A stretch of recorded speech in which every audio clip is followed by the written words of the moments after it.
Bismillahirrahmanirrahim. Assalamualaikum warahmatullahi wabarakatuh. Pada kali ini kita akan bincangkan bidang Al-Quran. Tajuk untuk tingkatan 2, mengharapkan keampunan daripada Allah Ta'ala berdasarkan surah Ali Imran ayat 133 hingga 136.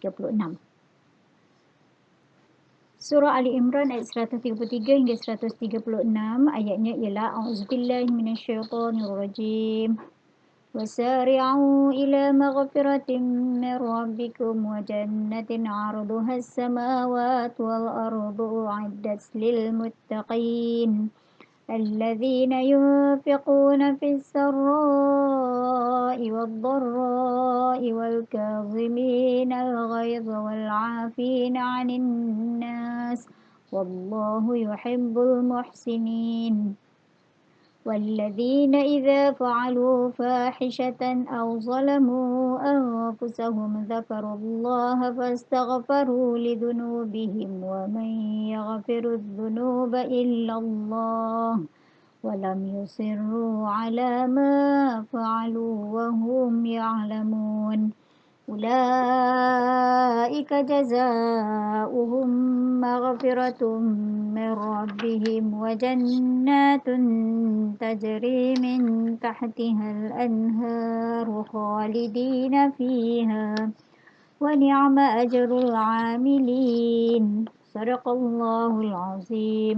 Maksudnya, dan segeralah kamu kepada mengerjakan amal yang baik untuk mendapat keampunan daripada Tuhanmu dan mendapat syurga yang lebarnya seluas segala langit dan juga bumi yang disediakan bagi orang-orang yang bertakwa, iaitu orang yang mendermakan hartanya pada masa senang dan susah dan orang yang menahan kemarahannya dan orang yang memaafkan kesalahan orang lain. Dan ingatlah Allah mengasihi orang yang berbuat perkara yang baik. Ayat 135. Dan juga orang yang apabila melakukan perbuatan keji atau menzalimi diri sendiri, mereka segera ingat kepada Allah, lalu memohon ampun akan dosa mereka. Dan sememangnya tidak ada yang mengampunkan dosa melainkan Allah. Mereka juga tidak meneruskan perbuatan keji yang telah dilakukan itu, sedang mereka mengetahui akan kesalahan dan akibatnya. Ayat 136. Orang yang demikian sifatnya, balasannya ialah keampunan daripada Tuhan mereka dan syurga yang mengalir di bawahnya beberapa batang sungai. Mereka kekal di dalamnya. Dan yang demikian itulah sebaik-baik balasan bagi orang-orang yang beramal. Jadi dalam ayat ini menceritakan tentang tuntutan untuk bertaubat. Apa maksud taubat? Taubat maksudnya ialah kembali mentaati Allah setelah melakukan maksiat ataupun dosa. Dan hukum bertaubat adalah wajib. Wajib maksudnya mesti kita laksanakan. Jadi apabila kita menyedari diri kita melakukan dosa, cepat-cepatlah untuk bertaubat. Kerana apa? Untuk mendapatkan keampunan daripada Allah Subhanahu Wa Taala. Ciri orang yang bertakwa berdasarkan ayat ini, surah Ali Imran 133 hingga 136. Iaitu yang pertama, memohon keampunan kepada Allah Ta'ala.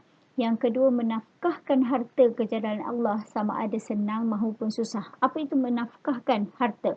Iaitu membelanjakan harta yang kita ada ke jalan Allah, kepada Allah Ta'ala. Okey, yang ketiga, ciri orang bertakwa adalah menahan kemarahan. Dan yang keempat, memaafkan ke orang lain. Apakah dia ciri-ciri taubat nasuha? Taubat yang diterima oleh Allah Ta'ala adalah taubat nasuha. Wasari'u ila maghfiratin min rabbihim. Bersegeralah kita untuk mendapatkan keampunan daripada Allah Ta'ala. Apakah dia ciri-ciri taubat nasuha? Iaitu yang pertama, menyesal dengan dosa yang dilakukan. Yang kedua, berterusan memohon keampunan kepada Allah seperti istighfar. Yang ketiga, berhenti melakukan dosa. Yang keempat, berazam tidak ulangi dosa. Yang kelima, jika ada dosa berkaitan dengan manusia, hendaklah segera memohon ampun daripadanya. Untuk makluman, semua orang tidak dapat lari daripada melakukan dosa. Jadi apabila kita melakukan dosa, segeralah bertaubat kerana kita tidak tahu bila kita akan mati. Mengajar kita bagaimana cara kita nak uruskan marah. Semua orang memang ada sifat marah, tetapi bagaimana cara orang nak menguruskan kemarahan. Okey, yang disarankan ialah yang pertama, apabila kita berada dalam kemarahan, banyakkan membaca isti'azah, iaitu auzubillahi minasyaitanirrajim. Kerana sifat marah itu datang daripada syaitan. Syaitan memang sifatnya panas, api, jadi dia suka kepada kemarahan. Yang kedua, ubah posisi ketika kita berada itu. Jika kita duduk, kita hendaklah berdiri. Kalau kita dalam keadaan berdiri, hendaklah kita duduk. Jadi itu yang disarankan oleh Islam. Kemudian yang ketiga, kita ambil wuduk. Kerana orang yang panas boleh disejukkan dengan air. Berwuduk menggunakan air. Dan yang keempat, antara cara untuk menguruskan kemarahan adalah berdiam diri. Sebab Nabi ada bersabda, maksud dia, orang yang kuat bukannya ahli tinju, bukan ahli gusti, tetapi adalah orang yang bijak mengawal kemarahan mereka. Seterusnya berkenaan dengan taubat, sabda Rasulullah sallallahu alaihi wasallam maksudnya, wahai manusia, bertaubatlah kamu kepada Allah Subhanahu Wa Taala. Sesungguhnya aku bertaubat kepada Allah pada setiap hari dengan lafaz istighfar sebanyak 100 kali. Itu adalah hadis yang diriwayatkan oleh Muslim. Apa kita tentang bidang Al-Quran, mesti di belakang itu diterangkan kepada kita apakah pengajaran ayat yang boleh kita ambil. Okay, apakah iktibar yang boleh kita ambil daripada ayat yang kita bincangkan. Okay, yang pertama, kita mestilah segera bertaubat agar menjadi orang yang bertakwa.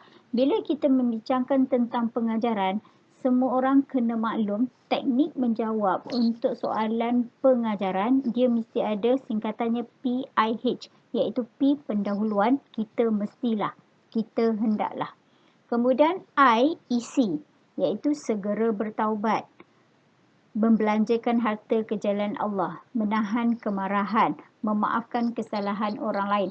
Isi tidak boleh lari daripada apakah dia perkara yang dibincangkan dalam tajuk tersebut. Kemudian H, iaitu huraian. Sebelum huraian, dia mesti ada kata sendi. Kata sendinya, akronimnya adalah suka. S, supaya. U, untuk. K, kerana. A, agar. Okey, kita ambil contoh yang pertama ni. Kita hendaklah segera bertaubat agar menjadi orang yang bertakwa. Kita mestilah, itu adalah pendahuluan. Segera bertaubat itu adalah isi perbincangan. A, agar, itu adalah kata hubung. Menjadi orang bertakwa itu adalah huraian. Sekiranya teknik menjawab, kalau jawab begini, dia memang dapat markah penuh. Okey, yang kedua, kita hendaklah membelanjakan harta ke jalan Allah supaya dapat mendekatkan diri kepada Allah. Yang ketiga, kita hendaklah menahan kemarahan kerana orang yang kuat adalah mereka yang bijak mengawal kemarahan. Yang keempat, kita hendaklah memaafkan kesalahan orang lain agar mendapat ketenangan jiwa. Okey, itu saja untuk tajuk yang kita bincangkan pada kali ini. Moga-moga ia memberi manfaat kepada semua. Assalamualaikum warahmatullahi wabarakatuh.